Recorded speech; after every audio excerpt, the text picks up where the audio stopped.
Roughly 80% of young criminals grow up in a violent household. And for today's list, we'll be taking a look at 10 cases that truly left us speechless. I'm Taylor McWatters, and here are the top 10 evil teens who didn't care they were sentenced to life in prison. Number 10, Lionel Tate. Starting off our list, we have Lionel Tate. It was 2001 and Lionel was play fighting with another friend, so he says. She was actually a neighbor, and at just 13 years old, Lionel did something that day that made him one of the youngest criminals in history to ever receive a life sentence. He was 13 years old. He was barely a teenager. He had to receive a life sentence because he had taken these pro wrestling moves, as he calls them, too far. He had told authorities it was an accident, but it was very clear that she had been attacked brutally. It was awful. Her wounds were sadly fateful, which of course led to the life sentence of one Lionel Tate. Now, in 2010, it was ruled unconstitutional for teens to receive life sentences unless it was murder. This is obviously cause for debate. Number 9, Brian Lee Draper. This one's actually two criminals for the price of none.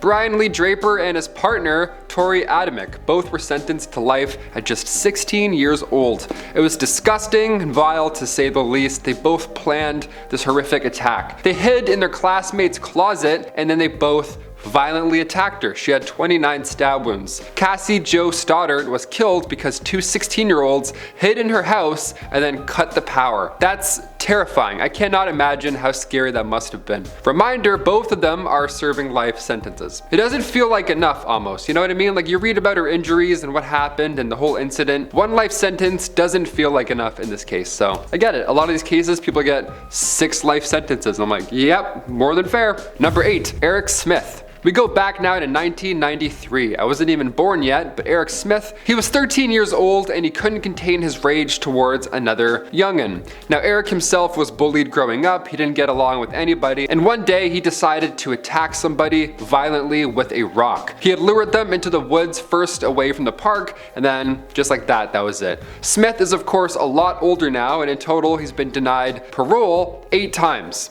Yeah, probably 9 by the time this video goes out, realistically. I hope he never gets out. I don't know, this is something I don't think you can bounce back from, to be honest with you.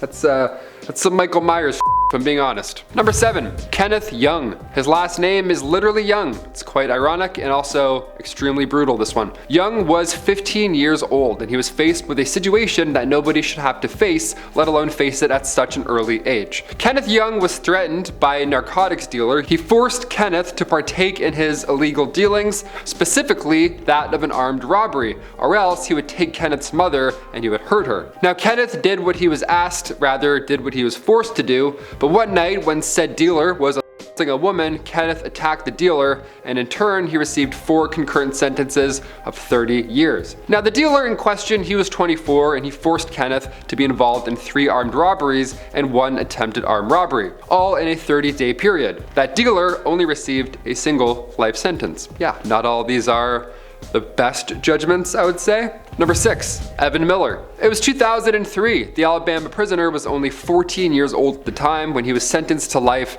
after killing Cole Cannon. During the pandemic, Evan Miller was actually resentenced to life without parole. The judge considered Miller's early exposure to violence and abuse, but ultimately the judge concluded with, quote, "The crime is why we are here. We are not here because Mr. Miller shuddered abuse at the hands of his father," end quote. Fair, you gotta keep it in the lane that you're operating in. Given that Miller was found the principal aggressor, that ship has sailed. Now before I continue, I want to do a quick shout out to our history channel, Bumblebee. We do a lot of top 10s over there as well, but it's all Victorian criminals, gladiator history, those really long pointed shoes that some people would wear, dark stuff like that. It's a great time. Bumblebee, go check it out after we're done here. I'll see you there myself. Number 5, Bobby Bostic. It was a rough go for Bobby his entire life, and by age 10 he was partaking in illegal narcotics. By age 13 he was stealing cars, and while still on copious amounts of said narcotics, come December 1995, Bobby Bostic was only 16 and he was at a friend's house. Everybody was involved in all these illegal substances, just, you know, stuff you shouldn't be consuming at a young age, and Bobby got into an altercation with another female at the same house. Bobby was 16 when he was found guilty of 17 different horrible crimes that took place that night. All consecutive sentences also, which is a horrible sign. Bobby, as of right now, is set to live in prison until January 2091. Yeah, he will be 112 by time that sentence is up, so yeah, he probably won't ever get out. Number 4, Frederick Pritchett. On November 29th, 2012, Pritchett was only 17 years old, which at this point is kind of old in this list, you would say. He was just 17 when he was sentenced to 55 years in prison for armed robbery and kidnapping and motor vehicle theft. That's a nasty 3 right there. But things get even worse, dare I say. Cut to less than a month later, Frederick Pritchett was charged with aggravated assault on a law enforcement officer and robbery involving an incident while still in custody. Can you believe that? This all happened after he had received 55 years at the Lauderdale County Detention Center. All of a sudden, a correctional officer hands a cup of water to Pritchett, and that's when he grabbed her arm, put his arm around her neck, and then held her for about 2 minutes before ultimately releasing her. Her cell phone was also later found in his cell, so it comes to no surprise that he was convicted again for these acts, and this time around he was given an additional 45 years. So he won't be released until 2111. I'm not even gonna say the years. 2111. That sounds like it's so far away. 2111. No way. 2111? No. They all sound so fake and weird. They all sound so wrong. I remember when like 1999 was like, all right, that's cool. 2002, you're like, yeah. Yeah, it's 2111. You're like, Jesus, slow down. What? That's so many numbers. Number 3, Jonsha Bell. Back in 1994, Jonsha Bell was only 17 years old, and he managed to get sentenced to a total of 95 years in prison without the possibility of parole. Big yikes. See, Bell was convicted of armed robbery, burglary, and 2 counts of kidnapping. Again, that is a nasty bundle of offenses. And the worst part about all of this, he was sentenced as a habitual offender, meaning that chances of getting out are now slim to none. Jake Howard, an attorney with the MacArthur Justice Center in Mississippi, he argues that, quote, Mr. Bell's aggregated sentence guarantees that he will die in prison, end quote. Now, as we near the end of our list today, I have to ask, do you agree with these sentences so far? Do you think being locked up until you're 113 years old is a fair punishment ever? Or do you believe that people have the opportunity to change? Comment down below. Obviously, it depends which case, but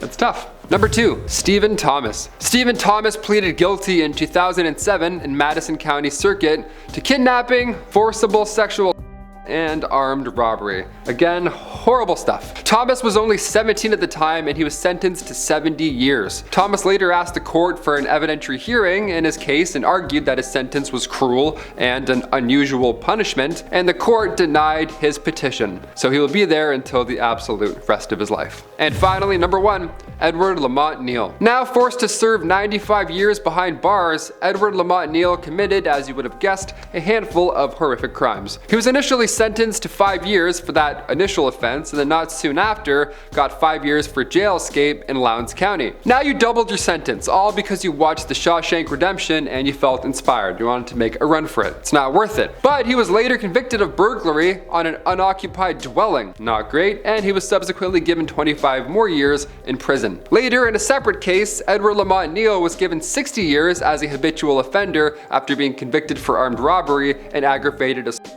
So he won't be out until 2098. In other words, he won't be out. Probably not ever, unless a skeleton walked out of the jail, and that's the only way we'd see him walk out. That was a pretty heavy list, but I'll ask again, what do we think here? Do we believe this is the best decision here? Or do we believe people can change and that these punishments are far too long? Sound off in the comments down below. As always, I've been your host, Taylor McWaters, and we'll see you next time on Most Amazing Top 10. Bye. We're in Tim's and a hat. I have leverage today. There you go. What if I did the list like this? I was like, hey guys, welcome back to Most Amazing Top 10. And like no one said anything about it. All right, back to the dark list. Sorry, that's some sour shit there.